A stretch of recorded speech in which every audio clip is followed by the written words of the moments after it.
community as safe as possible.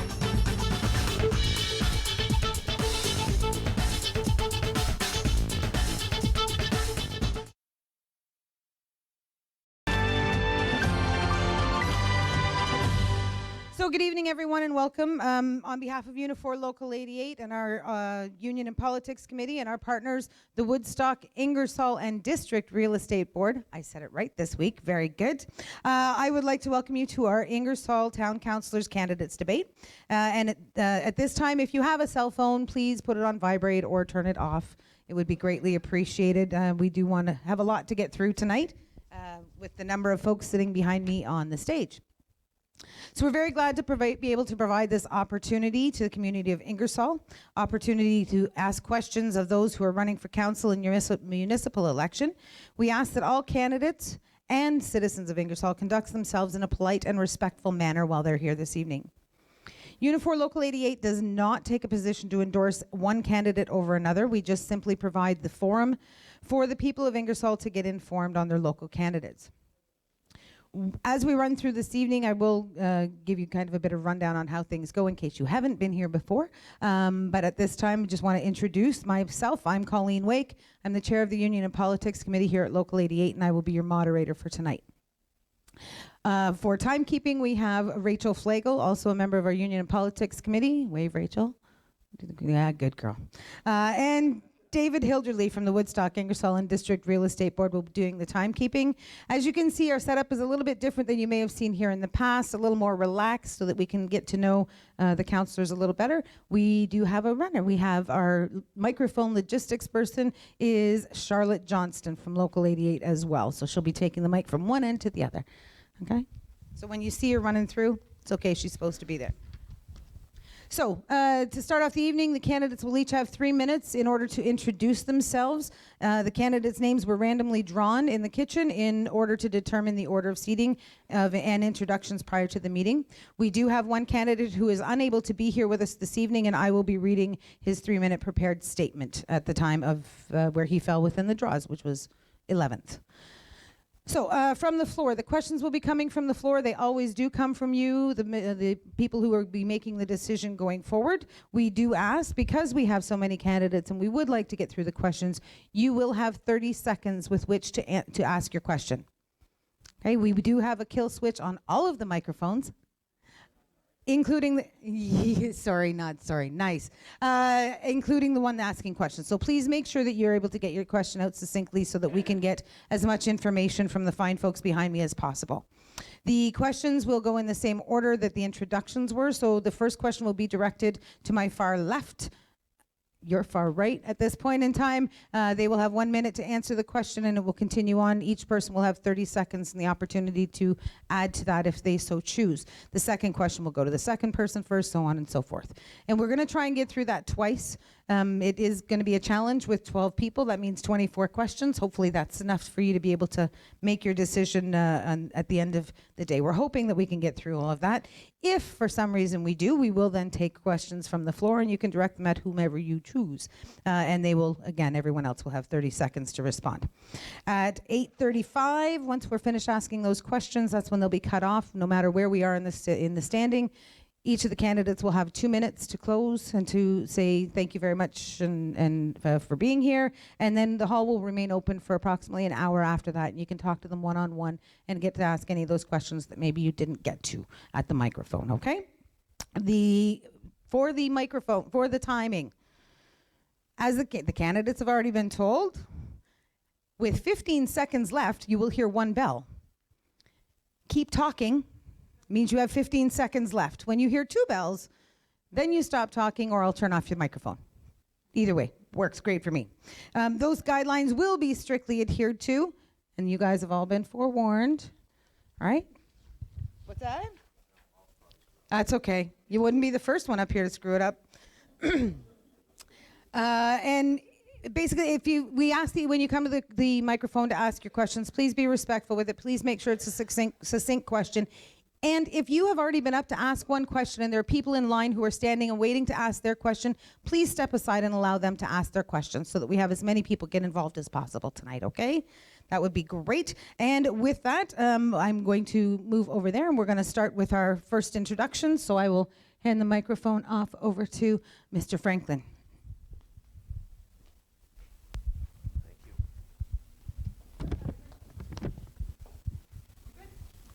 Hello, my name is Kirk Franklin. I am a proud Ingersoll resident and have lived here for 31 years and glad to call Ingersoll my home.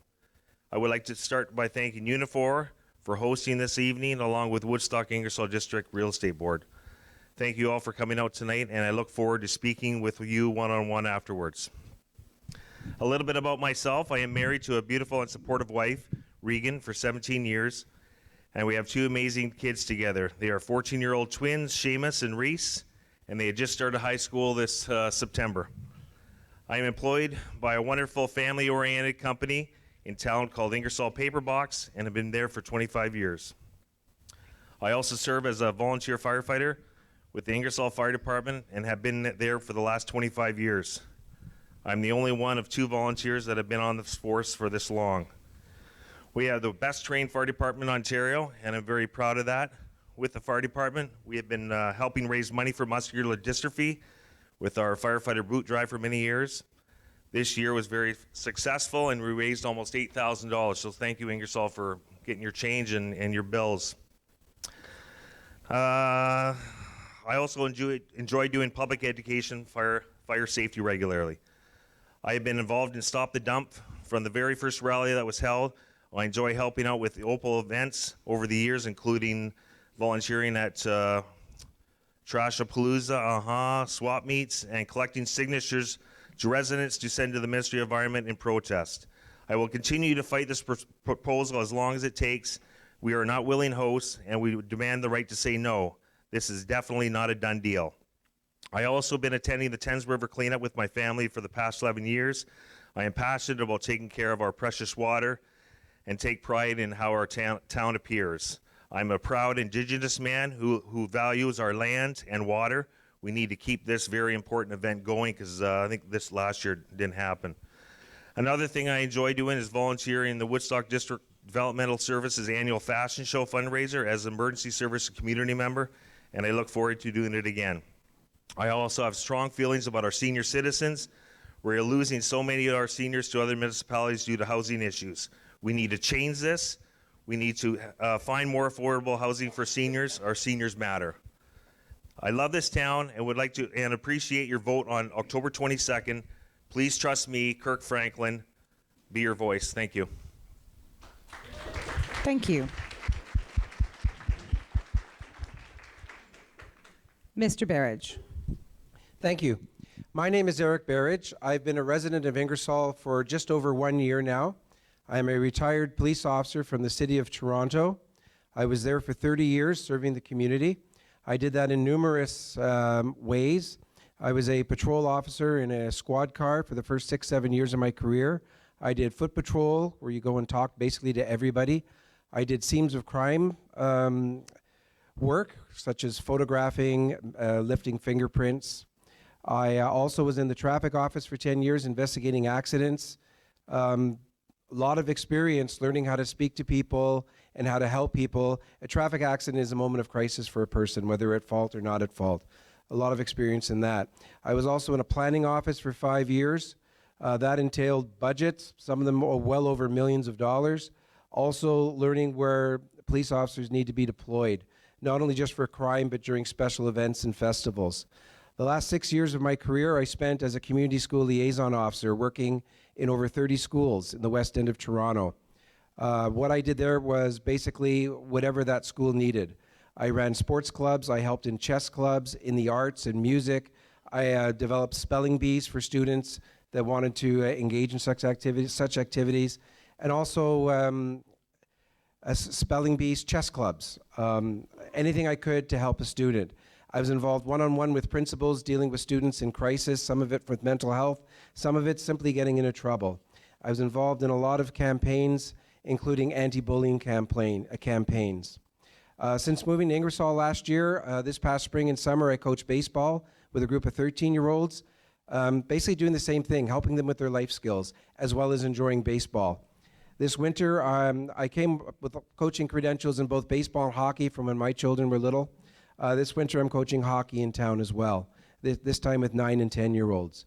How I became to end up in Ingersoll, my oldest son is 25 years old. When he was 19, he went to Fanshawe College in London, and that's when I first got to learn about areas such as Ingersoll, Thamesford, as well as London, Strathroy, all the different communities in this area, as well as Oxford County, the fact that Ingersoll is just part of something a little bit bigger. My oldest son still lives in London. I have a younger son now, also in Fanshawe College. I've encouraged them to stay out here. As I would come to visit, I grew to like this area. I grew to love this area. And in retirement, I now reside here. And I'm giving myself to what I'm used to doing, which is public service. I am campaigning on pretty much everything that you'll hear in this room. I think a lot of us have the same beliefs. Oop, one left. It's obviously Stop the Dump. Also basically to help everybody as my 15 seconds runs out. Everyone from seniors to youth, people with mental health issues in crisis.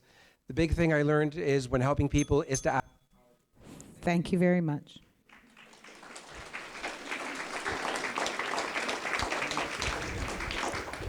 Mr. Lesser. Good evening. Thank you all for attending, and to Unifor and the Realty Board for hosting this event.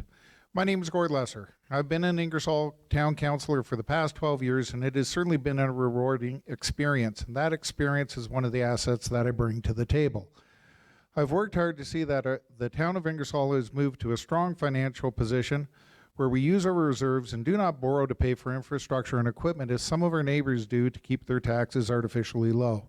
6 years ago, we first heard about the proposed landfill near our border. Your council immediately decided that we needed to oppose this by any means that would prove effective. I myself have met with ministers, MPs, MPPs, and councillors from other municipalities, and until we as a town hear that the landfill is a dead issue, I will continue the fight. Infrastructure may not be exciting, but it is important. Let's face it, if your water doesn't flow and your roads are undrivable, Ingersoll certainly wouldn't be the great little town it is. I keep pushing to have our infrastructure in good shape, and we need to keep our finances strong so that we can fix things and not postpone infrastructure projects. I've sat on our Boundary Adjustment Committee for the past 4 years. We are extremely close to a land deal with Southwest Oxford, which at our current growth rate would give us land for approximately the next 40 years. This gives me as a councillor the opportunity to do some true long-range planning. Let's face it, we need a strong industrial base. Industry pays twice the residential tax rate, and it is that money that helps provide parks, museums, aquatic centers, and arenas for us to enjoy. Yes, I've said it before, and we all know we need a new multi-use recreational facility. Let's face it, our arena is old and it's out of date. Ingersoll currently has 2 sites under consideration. It is the one site that I wish to clear up some misinformation on. My wife, Kathleen Young, who is the sole owner of 52 acres of land at 99 North Town Line East, has offered that parcel to the town for recreational purposes only. Her proposal is for the town to buy the land, which is valued at $1 million, for $500,000, a tax receipt, and some naming rights. This, understandably, has put me in a position of conflict of interest. So I have not participated in discussions or decisions in this regard, and I do not speak to the other councillors about this matter at all. I, and especially this past council, have worked hard to continue to make Ingersoll a great place to live. It would be an honor to continue to serve as your councillor. For dedicated, proven leadership, please vote for Gordon Lesser. Thank you.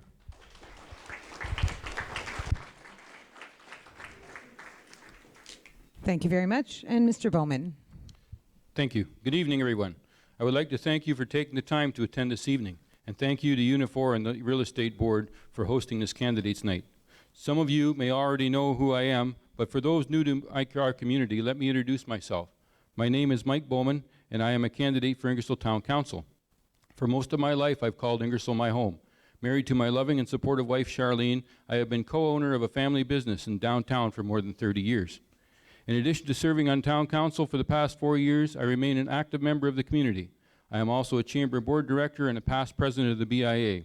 Although I consider all issues to be important, there are four that are foremost in my mind: landfill, finances, downtown, and housing and boundary adjustment.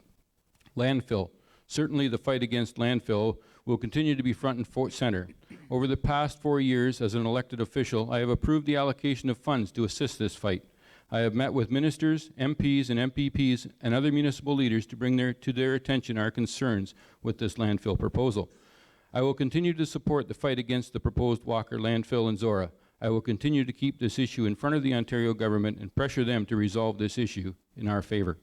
Financial responsibility. We cannot ignore our ongoing fiscal responsibilities to the community and need to continue to work diligently in the future to ensure our structural, economic, and financial health of our town.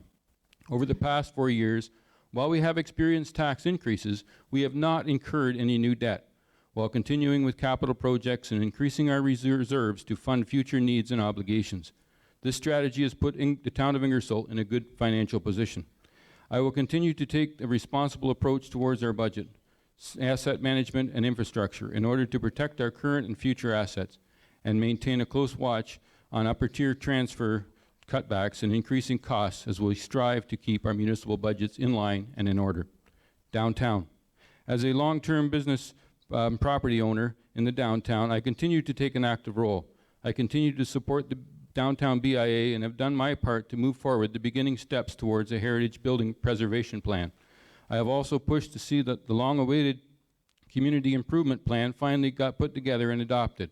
This program will see money and incentives available to the property owners to improve their property and preserve our downtown. Housing and boundary adjustment. I have always been in favor of more housing for seniors. We were fortunate to have seen the former Victor Memorial School property transformed into a seniors housing facility. While this is a great beginning, I will continue to do whatever I can to see that more affordable housing becomes available in the future. Understanding our shortage of land, I have supported the need for a boundary adjustment with our neighbors. Such an acquisition of land would allow our community to grow, both residential and commercial industrial sectors. This growth would allow us to grow our tax base and stabilize our revenue stream. This is the story of me. Thank you for listening.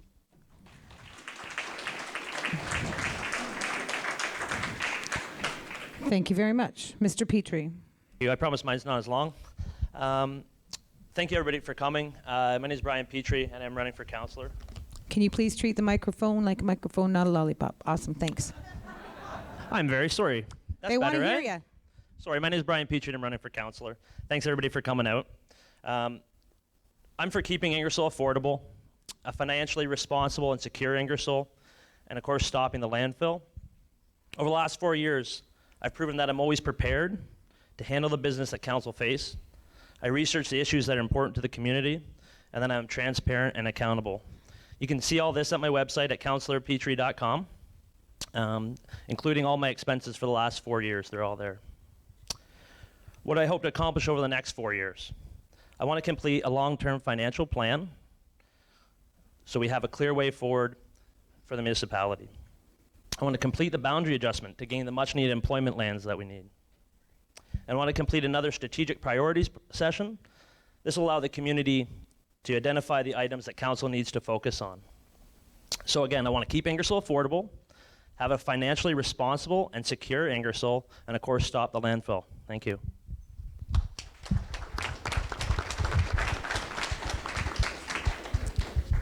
Ms. Jeffrey Larder. Thank you. Again, I want to thank everyone for coming this evening and all those that were involved in putting this evening on. My name is Tammy Jeffrey Larder. I have been living in Ingersoll for over 10 years. My husband, Rob, grew up in the area, went to public school and high school here. A little bit about me. I'm a past president with the Ingersoll Rotary Club and currently a board member. I'm a board member with the Ingersoll District Chamber of Commerce, which I'm currently on leave, campaign leave, and I'm holding the president's position. I've worked for my current employer for over 29 years, and I've been in commercial banking for 13 years. My involvement in the chamber and the community fundraising that I've been in has interested me in getting more involved. My business background, analytical skills will be an asset to help make some tough decisions that this community needs to make. These decisions, of course, are around the community center, the fight against the landfill, boundary adjustments, housing needs, and supporting business growth, just to mention a few. We need to look for ideas and research in order to make responsible decisions. In my volunteer roles, I've participated on many committees. I've been involved in many fundraising initiatives, one leading a team which raised over $1 million in 1 year for the Canadian Breast Cancer Foundation. I've assisted in putting together strategic plans, working with that plan to benefit the members of the Ingersoll District Chamber. I'm currently working on policies and procedure manual with the executive team there. I am results driven, and I ask that you vote for me on October 22nd.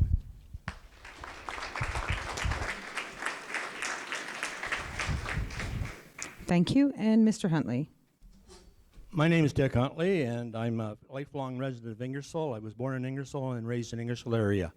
I would like to thank Unifor and the Real Estate Board for letting us have this evening tonight to talk to you. A little bit about myself. I'm married to my wife, Linda, former intern Hunt, for 48 years. We have 3 daughters married and living in Ingersoll, and 5 grandchildren living and playing sports in Ingersoll. A little bit about what I've done in Ingersoll over the years. I'm past president of the Ingersoll Lions Club, past president of the Friday Night Hockey League, past president of the Monday Night Stow Pitch League. I'm past master of the Masonic Lodge in Durham. I'm retired from the East Gen after 40 years of service. At East Gen, I was president of the Employees Association and team sales leader for the company. After the past 40 years, I've been involved quite heavily in minor sports. I've coached hockey in Ingersoll, director and coach of minor ball in Foldens, Ringette in Tilsonburg. I've been involved in coaching senior ladies hockey in Woodstock, senior ladies fastball in Woodstock and Foldens. And my sports scene, I've been around a while. I do know something about sports in arenas and things like that. I have 3 particular goals in mind. I think one is housing. We need housing for families, housing for seniors. There's too many seniors leaving the community. I think we got to keep them here, so we need condos, apartment buildings, whatever it takes. Secondly, a multi-use sports facility.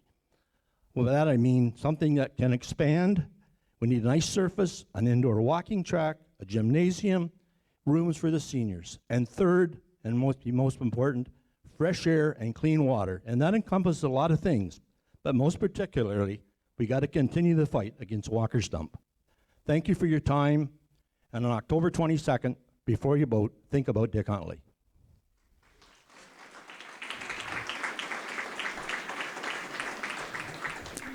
Thank you. And Ms. Mott. Thank you very much. Hi, I'm Kathy Mott, and I'm a candidate for Ingersoll Council. I have a number of reasons why I think I'm well qualified for this position. First of all, I was raised and grew up in Ingersoll, went through VMS and IDCI.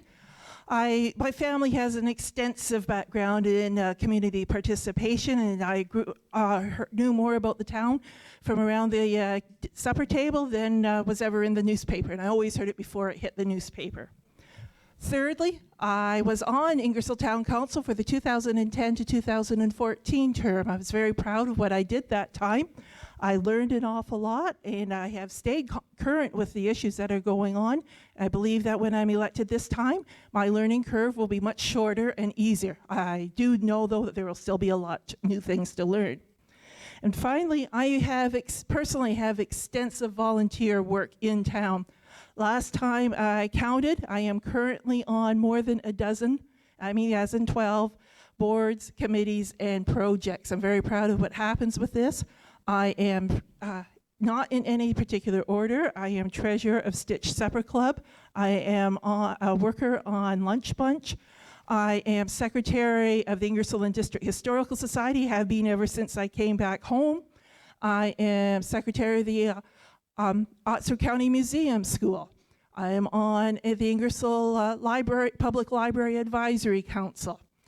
And the Cemetery Club. I have a whole list, and I'm going to just say, if you're interested, please check out my website, just www.kathymott.ca.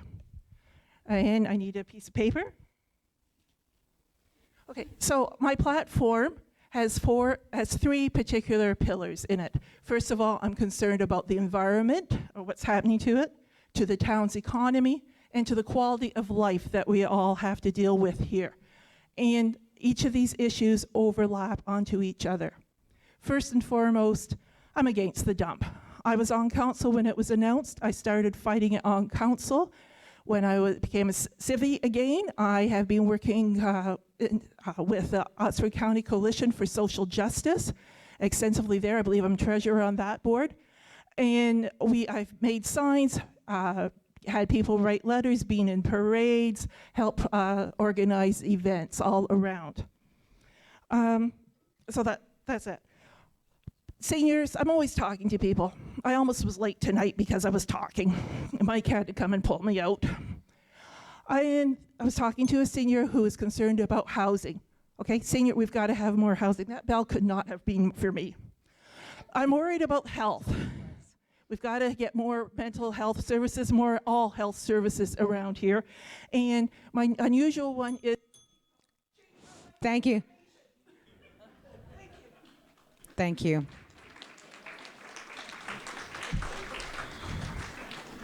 Mr. Bell. Please silence your phones.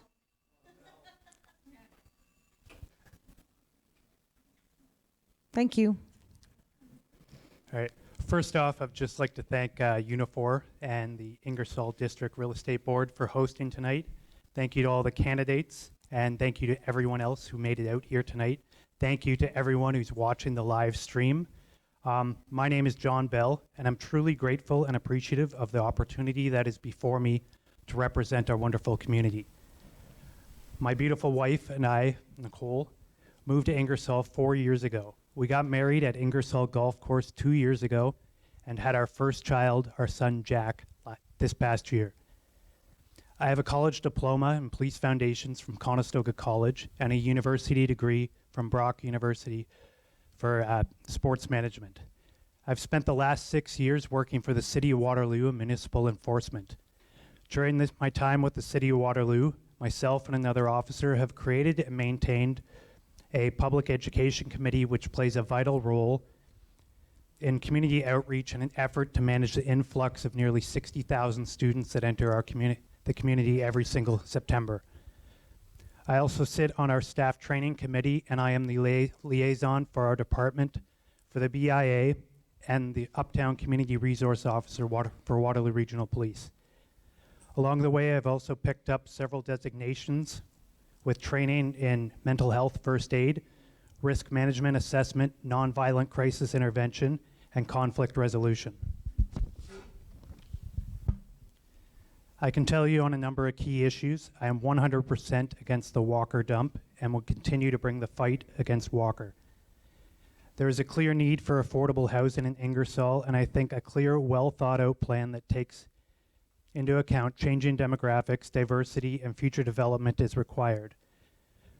We have seen very slow industrial growth and commercial growth over the last decade. There are a number of things I think we can do better, and some that we are doing that I think are inhibiting growth.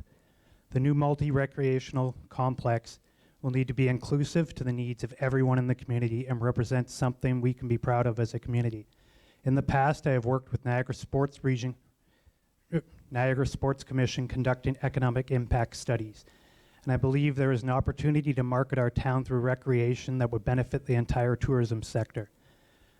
We also pay a lot for property tax in Ingersoll, and accountability is important to me. I believe in honesty, transparency, and communication.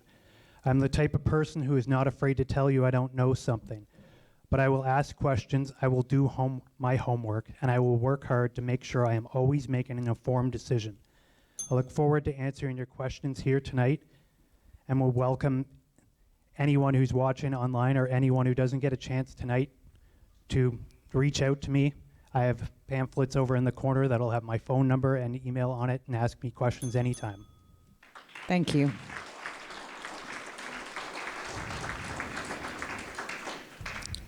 Ms. Verbrugge. Hi, and welcome. And thank you to Unifor and to the Real Estate Board for having us here tonight. Thank you for coming and being involved in your community. As mentioned, I'm Becky Verbrugge. Throughout the 40-plus years I've lived in Ingersoll, I've been known as daughter to Bill and Bonnie Knott, a wife to George, a mom to Daniel, Ashley, and Brielle, a leader and a strong, energetic volunteer enthusiast. This is the first time running for council and being involved in politics. I've sat on numerous executives as far as being in charge of fundraising, treasury. I've been president, I've been co-councils, both in school functions, in minor sports. I've helped with different charities throughout the community as well, and different involvements within the community as well. Having sat on various executives over the years, you learn how important it is to get involved if you're wanting to see things improved and to achieve a positive change. My belief is if you are not happy with the way things are, then be active in helping with making improvements. I'm fortunate enough to have the time to devote, not all do, but by voting and electing a candidate to be your voice is a great way for you to participate in making changes with very minimal time involved. Town councils are here to listen and advocate for you. My goal or goals as councillor are, as you will hear tonight, the same as most of us, are to create opportunities for new businesses to be welcomed into our town, both downtown and industrial. As a previous business owner, I also feel it's important to support the existing businesses as well. To create opportunities for affordable and functionable housing for seniors and support their needs as well. We are losing too many to various towns, and we need to stop that. They are the ones who have formed this town, so it's time for us to think of them and look after their needs as well. Also, affordable housing needs to be looked at for those in the age groups that are just starting their careers, as well as starting out families. Quite often, the down payments on mortgages is too much for them to handle, so they need places to rent as well, so that they can stay in this town too. The other is to create opportunities for youth to learn, play, and stay by listening to their voices. They're our future. We want to grow as a town, but in a way that keeps Ingersoll the friendly town we've grown in, and the town that if you leave to spread your wings, you want to come back to. Thank you.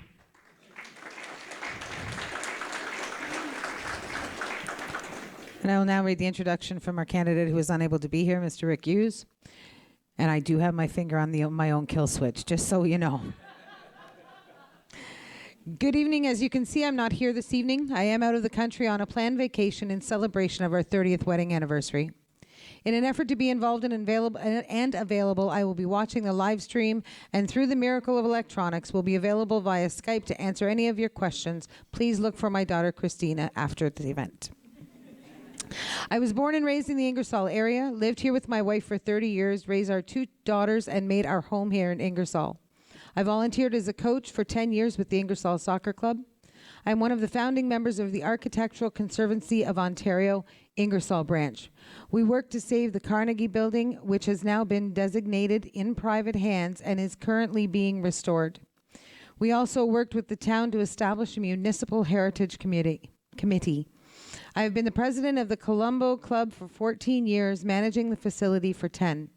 I'm a member of the Ingersoll District Chamber of Commerce, currently serving on the board of directors as first vice president, giving me the opportunity to co-chair the committee that organizes the Ingersoll Day at the Rogers Centre. I'm on the Ingersoll Police Services Board, serving as chair.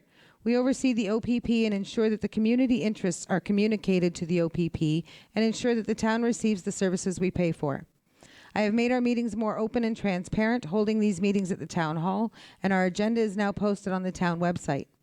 We've held a fentanyl awareness seminar and helped move forward the mental health ride-along program, soon to be in practice for the County of Oxford. This program is being funded by the Proceeds of Crime grant and operating for the next 2 years at a zero cost to Ingersoll. I have been in managerial and administrative positions for the past 25 years, which has given me insight into business best practices and policies with regards to budgets and spending. Over the past 8 years, I have attended a majority of the council and budget meetings, posting the happenings on my Facebook page. This has given me the knowledge of how council works, its policies, procedures, and how meetings are conducted. I have the knowledge, I have the skills, I have the common sense. I am willing to make the changes necessary to ensure our town is successful. I will make decisions based on the best general interests of the residents of our town. This year's election is about change. I feel I represent that change. Vote for positive change. Vote for informed change. Vote for a change in how we do things, see things, and accomplish things. I respectfully ask for and would greatly appreciate your support on October 22nd.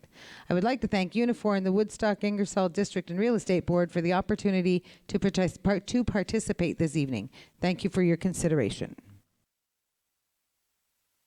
And I didn't even need to use my kill switch. Tell him good job. I was getting worried. Miss Van Kooten-Bossens. Thank you. Good evening, everyone. I would like to take this opportunity as well to thank local Unifor 88 and Woodstock Ingersoll District Real Estate Board for hosting this evening so that you, the residents, can come and hear who we are and ask your questions. For those who don't know me, my name is Christy Van Kooten-Bossens, and I have been one of 5 councillors for the past 12 years. And I thank you for the opportunity that has been given to me. Some background about me. I was born in Brockville, Ontario, and moved here when I was 3 with my parents, Lorna and Gary Van Kooten, and my brother, BJ. I attended Princess Elizabeth, VMS, and IDCI, and then for 4 years went to the University of Western Ontario in London, lived here part-time while I was doing that. I then moved back here full-time and worked part-time at different places in Ingersoll because full-time work wasn't available, and then became general manager of the Travelodge, which is now the Comfort Inn & Suites in Ingersoll. I was there for 18 years in total and gained a lot of knowledge about business, human resources, interpersonal skills, finances, budgets, you name it. I got more of an education there than I did at university. During that time, I met my husband, Rob Bossens, and we bought a home here in Ingersoll, and I've converted him to what we call an Ingersollite. Although we don't have any children, we have done and continue to do a lot for the youth in our community. I became a Kiwanian in 2005, and have been president twice and been on the board for the majority of those 18 years, and currently am serving as secretary. Kiwana serves this community in many ways that a lot don't know about. We do a lot of fundraising for major different things like the nutritional and library programs at our local schools, Lunch Bunch, Stitch, Coats for Families, but we also support a lot of different families with children who have special needs and are unable to find funding through our provincial and federal government. I'm proud to be a part of this great organization whose motto is to serve the children of the world, one child and one community at a time. I originally decided to run for council way back 12 years ago, as I wanted to give back to a community that has so graciously always given to me. That is still the same today. This community has been a source of encouragement and support to me and my family, and it's an amazing amount of volunteers who wouldn't fall in love and want to stay forever. I remember back to my first term, and it was then that I realized I was socially connected to this town, but not politically. Who knew that there was a difference? I do now know that. I've learned so much about this town and what incredible hard work it takes to keep this community growing. From infrastructure to the dump, to finances, to the arena, a new multi-use recreation center to the seniors, and of course, our youth. Decisions always have to be made in the best interest of the entire town, not just a few. Sorry. It wasn't before the end. He's just slow on the trigger over there. And last but not least, Ms. Sickle. Good evening. Thank you to our hosts. Thank you for coming. Thank you for those who are seeing us visually through televised media. My name is Maria Sickle. I have lived in Oxford County for 10 years. I'm married to an amazing man named David Sickle, and we have 4 children. I guess I wanted to share a bit about myself so that you could get a bit of a plumb line of the type of person I am. I, as a child, would go to the bank with my mother. This is one of the stories I remember. I would go to the bank with my mother. I was about 3 years old, and it was in the days when you actually had to write out your withdrawal receipts. I don't know if you remember those days. And as everyone would stand in line, I would take a bunch and I would start writing out money and handing it out to every individual person. And people would say to my mother, "She's so generous." And my mother would say, "Yes, and she doesn't even have the money." But that has been the plumb line of my heart since I can remember, is to serve, to see people successful, to see people given what they need, to have an opportunity to improve their lives. And I've taken that into my career as well. I have 25 years of project management experience. I have worked with major corporations in mergers, acquisitions. I have focused on human capital, whether it's organizations looking to outsource, whether it's bringing individuals into the country. Even on my personal level, I have worked with many immigrants and helping them assimilate into the nation. The reason why I decided to run for town council is because although I've only been here for 10 years compared to all these other amazing people, I love this town. I love its vibrancy. I love its passion. I love its unique ability to draw everyone in and make everyone family. Our children attended IDCI. I was very involved with youth. I get very involved with youth within Youth for Christ, and I have always been involved with youth as I worked with youth that were incarcerated before I came to Ingersoll.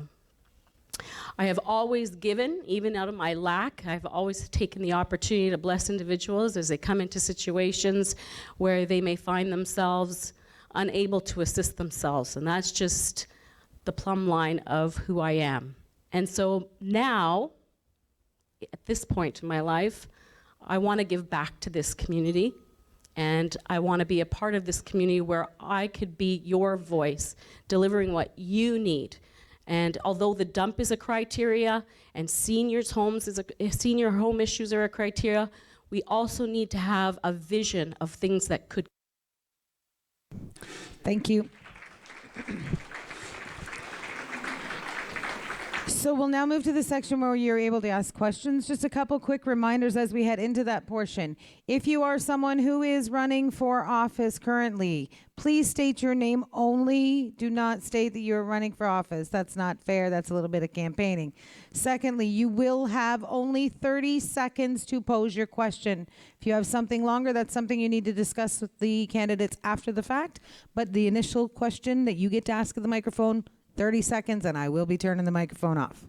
So, if anyone has questions, please come to the microphone on the floor. Hello? Yeah, just step up to the microphone, and if you could tell us your name, please. My name is Bev Martin. I'd like to make a fact that many people have mentioned seniors. I'm 72. My husband and I would like to downsize, but the only thing we can find to downsize are these enormous, expensive condos this end of town and the one that Reeves is building at that end. We need more facilities like Canterbury Place. It's multi-leveled, so many rooms on each floor, and anybody that lives there loves it, and the only way you can get in there is if somebody dies. And I'm sorry. A question, please. I'd like to know who would or how it would be addressed.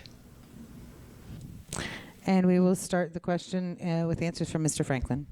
Hi, Bev. Thank you very much for the question. And we've talked about this before over the phone and stuff like that, because you've dealt with seniors, you've talked to other seniors, and they've expressed this to you. And while out and about doing my campaigning, I've run into probably at least 30 or 40 people that have expressed the same situation that you're talking about. Either nothing around, or they want to downsize in the next couple of years, and they're looking in Stratford, London, Woodstock, because those municipalities have all that stuff, where we don't. The last time they built like Canterbury Place, that was 20 years ago. So I know they did the VMS, which was great, but there's a waiting list to get in there. So yeah, we need talk to our builders and other developers, and let's try to get something done here. All right, thank you. Thank you. Mr. Berridge. I know firsthand what you're talking about. When I moved here September of 2017, the people I bought my home from were seniors looking to downsize. They sadly ended up in Woodstock. They did not want to leave Ingersoll. I have looked into this. I've tried to research it, talk to different people. Boy, that's quick. That means you have 15 seconds Thank to go. you. The answer I'm getting is the developers right now, it's hard to get them to build these facilities. If elected, I will try and work with them. I will sit down with them and try and push them to build what the community. Thank you. Mr. Lesser. Thanks. Sorry, thanks, Bev. And yes, we've discussed this before. One of the problems we do have is it is dealing with developers and trying to get developers who want to build these sort of projects. The other problem is also land. We have a shortage of it. That is one of the reasons why we do need a boundary adjustment so that we can have land and hopefully move ahead with these projects. VMS was a nice thing to see, so was Canterbury in the time I was on council. It's not like we've ignored the issue, and we keep bringing it forward to developers as much as we can. Thank you. Mr. Petrie. No. Nope. I apologize. Mr. Bowman. Thank you very much. Thank you, Bev, for the question. In continuing on with what's already been started, yes, I too have been very concerned about the seniors leaving our community. I have been working as close as I can with our economic development officer to try and see what we can do. But again, it's already been stated, it's trying to get the investors to come forward and invest in these multi-unit or multi-housing units, whether it be purchase or whether it be rent. A couple of the issues that they bring up are we don't have a public transit system. And we don't have any room in our downtown for this. So, thank you. Now, Mr. Petrie. No problem. I'll just take over where Mike left off there. There is it's an economy issue, so it's a money-driven issue.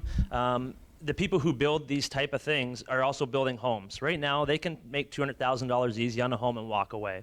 To build an apartment complex, that's a 20, 30-year investment. And so it makes more sense for them, business-wise, to be able to build houses. The more the people speak up and show them there is a market there for it, that will turn around. Unfortunately, Woodstock and Tillsonburg started in the process earlier. Thank you very much. Ms. Jeffrey Larder. Yeah, it is a very big issue. My thought is working with council to create opportunities to get developers to want to invest in Ingersoll.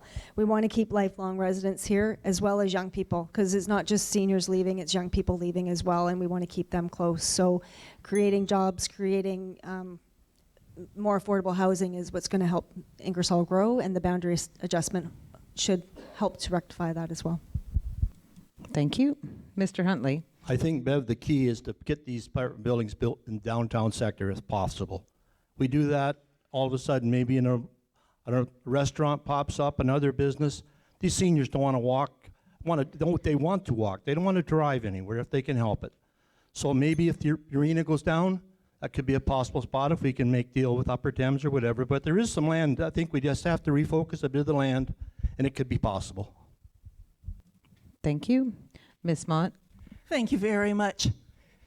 Ditto everything they've said about developers. I know that council has been working on it for years. Point two, the county is in charge of housing in the whole area, not town. So Ingersoll has to start advocating, really pushing county council for doing it. Third, let's start getting a granny flat movement in town. This is new. If you've got a garage and or a basement or someplace that can be made affordable and accessible for adults, let's start working on it. Make sure it's up to code. Thank you. Mr. Bell. Thank you, Bev, for the question. It's been suggested that some of the developers are not interested because their population wouldn't support it. I don't agree with that because close to 40% of our population is over 50. Well, 80% of our housing stock is single detached homes or semi-detached. We need to show the developers that seniors are an investment, not an expense. These single family homes are a quick dollar to make. We need a long-term plan to show there's stability. Thank you. Ms. Verbrugge. I want to tend to agree with John and everybody else too. Seniors housing is big right now. I have parents of my own that will be looking to downsize shortly, and we took it upon ourselves to possibly move them in with us. So housing is very important. I know the need. And I think we just keep pushing the developers. I really think that there is land available in Ingersoll. We just have to find the right developers. Thank you. Ms. Van Kooten-Bossens. Thank you. Thanks, Bev, for the question. Seniors housing is needed, absolutely. I have a parent that's aging and going to be moving in with me if I don't find him something, probably. Is that a good thing or a bad thing? I don't know. But we've been working on it with council for the past 12 years. It's always been something in the forefront of our minds. We just have to keep working at it. It's like everyday life. You have to keep working at it, and we're going to get there, hopefully before we lose everybody. Thank you. Ms. Sickle. Thank you, Ms. Martin. Currently, I work with Altus Group, and they actually assist developers in costing out estimates on what it would look like if you built. And they also do architectural structure adherence. So this is my thought. I think we need new developers because there's two types of developers, residential and commercial, and then residential commercial. The problem here is opportunity where we could actually build multi-units on top of retail, which is the big thing nowadays. So instead of just building a flat surface of retail. Thank you.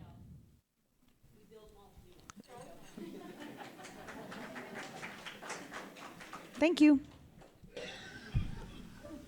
If you could state your name and 30 seconds to get your question out there. My name is Brian Smith, and your answers can be almost that short. I would, knowing that our MPP as a cabinet minister can no longer publicly state his opposition to the dump, which provincial or federal official do you have the power to persuade to stop it for us? Name and title will do quite nicely. The first person with the pleasure with that answer is Mr. Berridge. Well, first off, Mr. Hardiman is still our MPP. So I think we still go through him. I think at this point it's right to the top, right to the head of Ontario, which is Doug Ford. I think it goes right there. And it starts with Ernie. You go up the chain of command and you put the pressure right on him. I think the current council has been doing that. They've gone to Ottawa. They've worked hard, and that has to continue in the next 4 years. The Thames River, there's too much at stake. Our land, there's too much at stake. And I think it goes right to the top in this case. I go right to Doug Ford. Thank you. Mr. Lesser. Well, Brian, it's not like we've never discussed this before, but yes, we do. We start with Ernie Hardiman and we keep going from there. We currently have a letter from Doug Ford saying that he believes in our motion, that we should have the right to say yes or no. I know I'll say our mayor has really been the lead on that because he has had the time to be in Toronto, but the rest of us have certainly done what we can to keep pushing for that. So we go through Ernie, and it's true, we push into Doug Ford, and hopefully we can get this thing ended and over and done with. Thank you. Mr. Bowman. Thank you. I think most of everything's been said. Yes, we do have to keep the pressure on, and I think the minister's name is the new environment minister. But anyway, yes, I think we do have to give Ernie the benefit of the doubt. I think he's going to be our key person to make sure that this does get moved forward. And yes, the premier is the one that can say no, and that's maybe where we need to put the pressure. Thank you. Mr. Petrie. Thank you. Not that during an election cycle it's easy to say things, right? But these people have made promises to us, Doug Ford and Ernie Hardiman, and we have to push those people now that the government to follow through on those promises. If we lay back, it's too easy just to slide back and relax and go, okay, well, we're here now. Let's go do something else. This is important to us. Make sure they know it. Thank you. Ms. Jeffrey Larder. Yeah, same thing with myself. I think we need to push Ernie to help introduce us to anyone else that we may need to know that has a position that can help us get this through, because we all know that we need to stop the dump. It's not just our community, it's everyone around us that needs to, or that will be affected by this. So 100% we need to stay on it. Thank you. I agree with what. Well, that's why I said wait till I say your name, Mr. Huntley. Mr. Huntley. I agree with everything that's been said. I think we got to start at the top, though. I think the premier is the man to go to. Thank you. Ms. Mott. Thank you. I'm a little bit different. I believe in covering all bases. Yes, we work with Ernie. I don't trust Doug Ford. We've got to keep the pressure on him with that letter. But I also have been involved before with a mass mail out to all the opposition MPs and the non-opposition MPPs, sitting in there.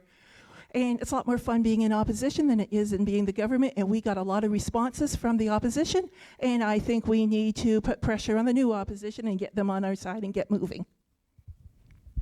Thank you. Mr. Bell. Hi, Brian. I think what your question's alluding to is Ernie, as the new agricultural minister, will not have the power to introduce the bill. So the new environmental minister, Shannon Phillips, will be the person to go directly to. Also, what everyone else said about pressuring other parties, possibly reaching out to the NDP to introduce it to the floor as well. Thank you. Ms. Verbrugge. I agree that we've started with Ernie and we have to continue with Ernie, but at the same point in time, when some new person comes along, we have to keep the push on them as well. And we do have to keep with the fight. And I think even though I have not been involved as council, that I will continue on the path that they've continued as well. Thank you. And Ms. Van Kooten-Bossens. Thanks, Brian. Ernie, Doug, and everyone else that can help us stop the dump. Plain and simple. Thank you. And Ms. Sickle. Hi, Brian. I would be telling a lie if I didn't take if I didn't say that I was taking advantage of family association that knows Doug Ford. So I've used that opportunity to our advantage and have emailed Doug Ford a few times. And but I believe in contacting all government, and even Trudeau. I have sent letters to him when he is pushing his carbon tax and environmental issues. I remind him of Ingersoll. Thank you. And Mr. Franklin. Wow. Thank you. Ernie Hardeman, Mr. Phillips, Environment Minister, and Doug Ford. And we should maybe have another rally, do another big rally. We haven't had any in a while. And you are the hardest working guy that I know. And thank you for being in charge of Opal. And you should run for mayor. You'd win. Yeah. Thank you all. And our next question.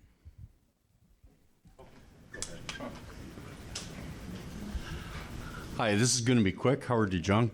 I'd just like to follow up on Brian's question. We have the letter from Doug Ford. The biggest fear in the room right now, or that I have and many others have, is that he's going to renege on that, quite simply. Ernie is no longer able to submit his bill before the House. We expected him, if he was going to be acting on it, we expected him to have it in a backbencher's hand, speaking in the House on that item in September. We need... I'm really sorry, but we needed to have the question in 30 seconds. Okay. Not a statement. What are you going to do? Go ahead. What are you going to do about it in order to make sure Ernie gets moving before it becomes played politics with, so that we will lose? Okay, thank you. So the first person that goes to is Mr. Lesser. Well, what we're going to do is the fact that we've already been talking to Ernie about it, and how do we move it forward? First, the government has been forming, and the timing has to be right to introduce it. To introduce it at an inappropriate moment will do us even more harm than good. So that's the first thing that we need to do. Okay, Howard. Secondly, as for Mr. Ford, if he wants to renege, well, that can happen. There's nothing we can do to stop him from disregarding that letter, except for the fact that we do have it. We have it in writing, and we can keep it before him that it is an issue he said that we would be dealing with. So we will keep pushing as we have to make sure that Ernie gets this in at the most appropriate time, that it should come forward, and whether it's through a backbencher or whether through the ministry, that's what our job is, and that's what we've been doing. We haven't ignored the issue. We haven't let them slide on the issue. We have kept it in front of them, and we will keep it in front of them and keep pushing it. That's what we're here for. Thank you. Mr. Bowman. Thank you, Howard. And yes, a lot of, like what Councillor Lesser has said, we do have a commitment from the Premier, and that's something that we do have in our back pocket. We have to put a lot of, I guess we want to make sure that Ernie is accountable, and Ernie will probably be accountable. We have to rely on him to give us the right contacts, whether it be another minister's office, the minister himself, and again, because we have this letter in our back pocket, maybe if we can't get any results, we make it public, like we have done with our right to approve or reject. Thank you. Mr. Petrie. Well, thank you very much. What we've done in the past, we've hired a public relations firm, and that has behind the Demand the Right campaign. That has got us leaps and bounds. That has got us inroads into the government. I'm going to support continuing that. This is a public relations war against Walker. We have to convince the government that this is the right move, that Ingersoll's right, and if they don't do what Ingersoll would like to do, they're going to have to pay consequences. Thank you. Ms. Jeffrey Larder. Again, it's the same question that we had, or not same question, but same answers that we've had already. We can't stop fighting. I think Ernie will support us any way that he can. I think he'll provide us with contacts. I think he'll do what he can behind the scenes. If he can't be the one in the forefront, he certainly will help us out. He's not going to leave us behind and just ignore the issue, because it's a huge issue that he's been working on. I think he's going to support us any way he can. Thank you. Mr. Huntley. I'm echoing the thoughts of the previous. Just work with Ernie. I think that's our only alternative right now.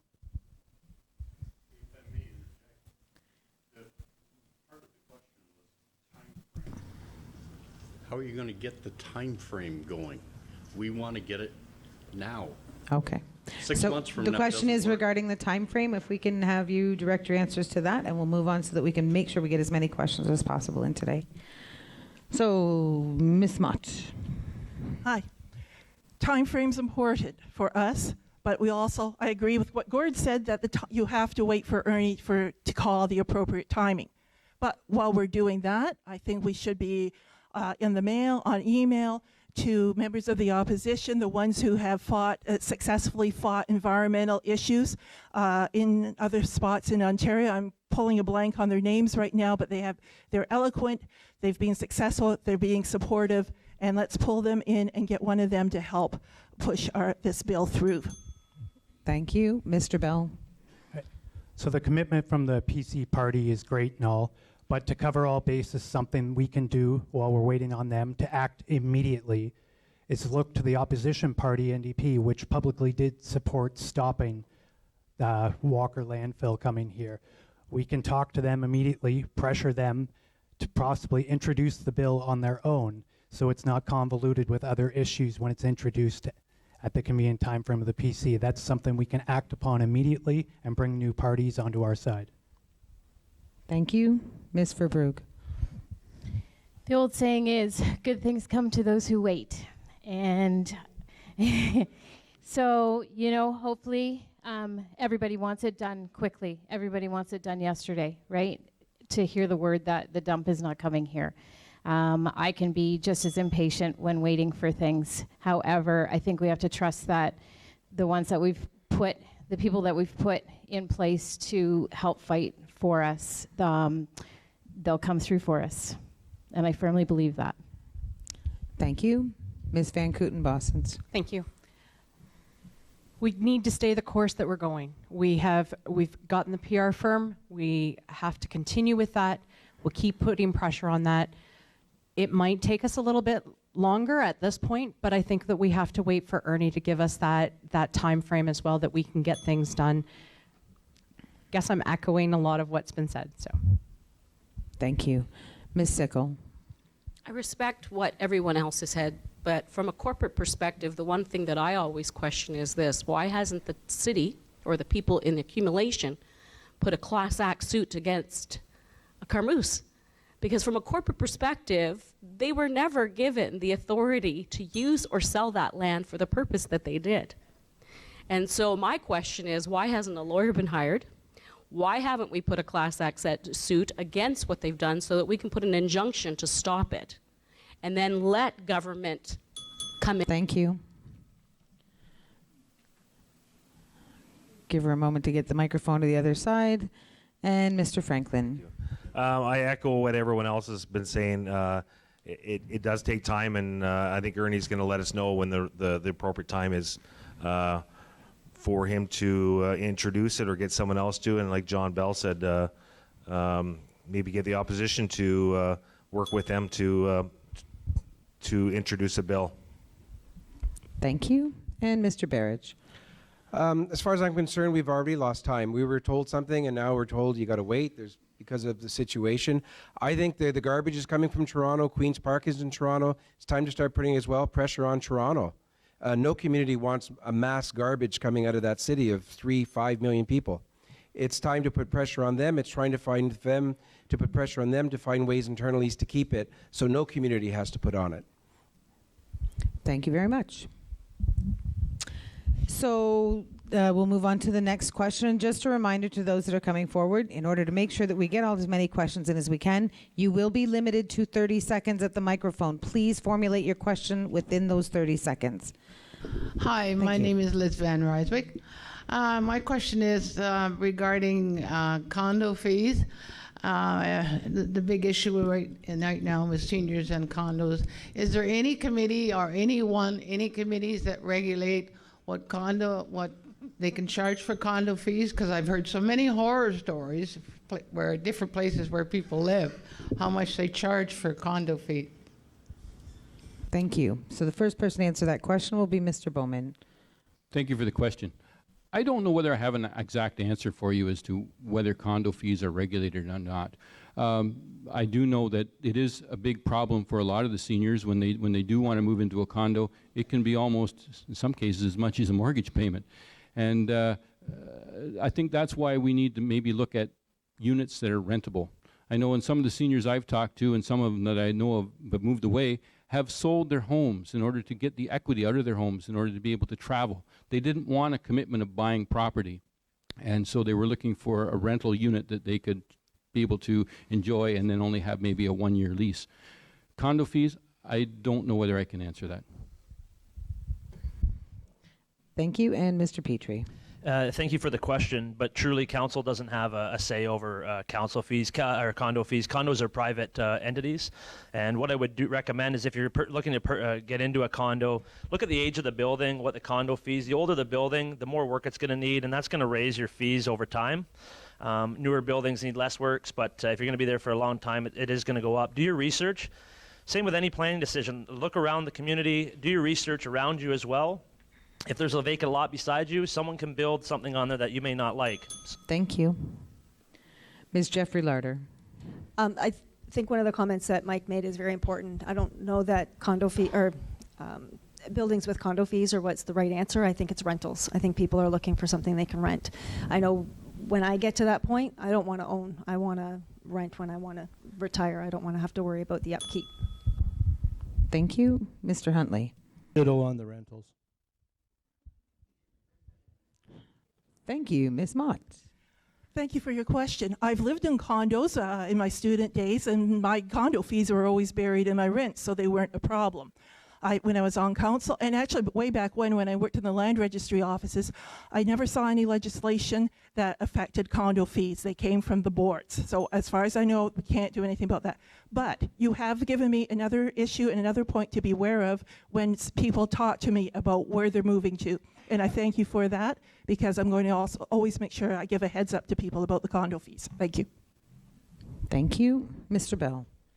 Thanks, Liz, for the question. I'd have to echo the sentiments that condo fees most likely in hands of the private condos there. But one thing that does bring up is within Ingersoll, the housing stock, there's only 24% of it that's available for rent. We do need options for people to rent when they're downsizing, because not everyone's looking to buy and end up in a condo. I know a lot of those condos are very pricey. They're waitlisted. So the options to rent. Thank you. Ms. Verbrugge. I agree that I think most people that I have talked to are looking for rentals more than anything. Condo fees, yeah, again, council, they don't oversee that and look at it. The only thing that we could do is if we found a developer that wanted to bring in condos, we could maybe look to see what their rates are and see if there's rates that we can look at with developers.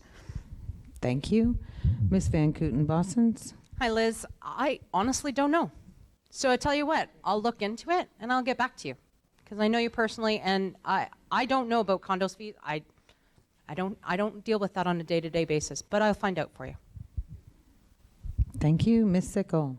Statistically, right now, one of the higher areas where high-rises and condos are being built is in St. Catharines, and we've watched prices go there, go up from like, now it's ridiculous. It's like $600,000 for a condo with condo fees of almost $2,000 a month. So I think that the best avenue for Ingersoll would be rentals, because we can't control the condo fee. Thank you. Mr. Franklin. Thank you for the question. Yeah, I think more rentals should be brought into Ingersoll. There's tons of space downtown that buildings, there's space above these buildings that are just sitting vacant because either the landlord doesn't want to do anything about it, but also what Brian had said, you know, be aware of what you buy if you're renting, you know, a condo. It's old, you know, you're going to pay more. If it's newer, you're going to pay less. So, Thank you. I'm not sure if I Barrage. heard the question. Are you currently a condo owner? Okay. If you're going to look at a condo, I would suggest before you purchase to look at what the fees are, look at what the fees cover based on service provided, and make that part of your decision if you're going to buy. And one of the things, a lot of times the condo fees start out not very big because repairs aren't expected if it's a brand new condo, and they do escalate and go up. And the difference from condo owning and renting, again, could be service provided. So you want to make sure that you're getting the best service for the money that you're paying, whether it's a rent or a condo fee. Thank you. And Mr. Lesser. Again, as it's been said, council does not control condo fees or where they go. The only other option I can think of, and I don't know if they can do anything to help you, is there is a rent review board, which obviously deals with rent. But as for increases in condo fees, I don't know if they're involved in that or not either. I do. Thank you. Okay. And the next question. Yes, my name is Thomas Fraser, and I would like to ask a question about having a drainage superintendent participating in the Drainage Act and on the Environmental Act, and having somebody on council that you can come to that actually knows. You have 15 more seconds if you have anything more you want to add, just so you know. That's okay. Perfect. Thank you very much. So the question, can you just restate the question? They're wanting to be clear. Right now the town, I was told, doesn't participate in the Drainage Act. We don't have a drainage superintendent, and there's really nobody except for the individual that sits on the council with the Upper Thames, and as a result, we're not really getting any feedback. So will they be looking to put anyone on? Participate in the Drainage Act, Participate in the Drainage Act. Environmental Act, and so forth. Okay. So the first that question will first be directed to Mr. Petrie. That's absolutely perfect, because I'm on Upper Thames. I'm the board member right now. So the Drainage Act is a provincial regulation. So it is dealt with at that level. We do have people through the planning department who do deal with the Drainage Act on occasion. Upper Thames does do part of the Drainage Act through enforcing it. So there are people who currently do fulfill that role.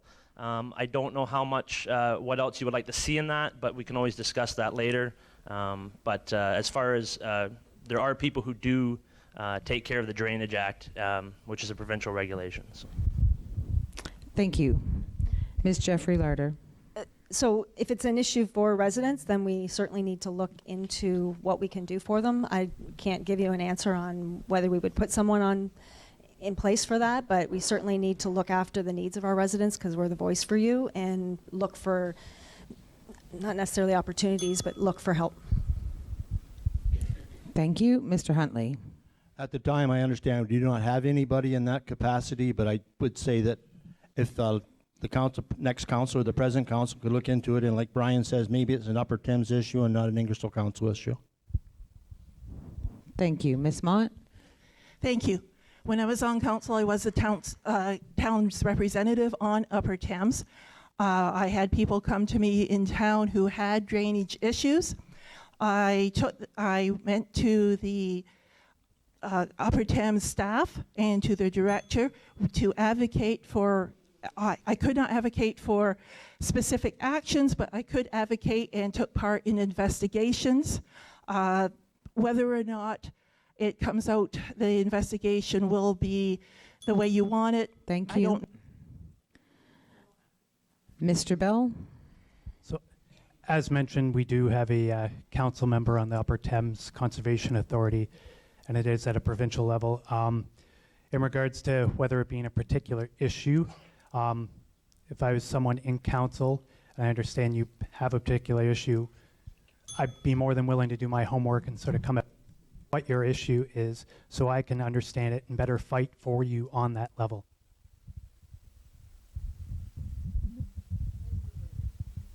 Again, that's a provincial. I think the best that we can do as council is to make sure that we listen to what the problem is or what the issue is, and we voice it and take it to Upper Thames and make sure that it's heard. Ms. Van Kooten-Bosens. Thanks for the question. Again, provincial. However, we can work through our Upper Thames representative, and they can take it to the appropriate people there and try to listen and do what we can to help you. I haven't heard of this on council so far, so I'm now looking at that and trying to find out what information I can for you.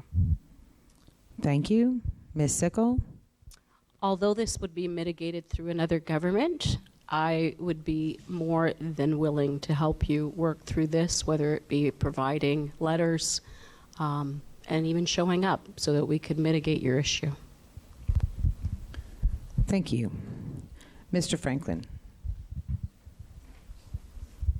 I know you had brought this question up when when it was the mayor's and deputy mayor's debate night too, and yeah, it depends on where you live, and it depends if it's Upper Thames deal with that. So, and it's a provincial area right now. So, Thank you. Mr. Berridge?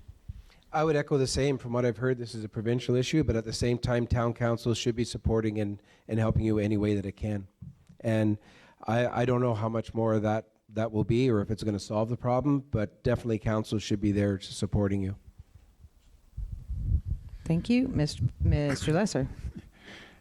We do have a representative on Upper Thames, and we do have people in our planning department that do deal with drainage issues.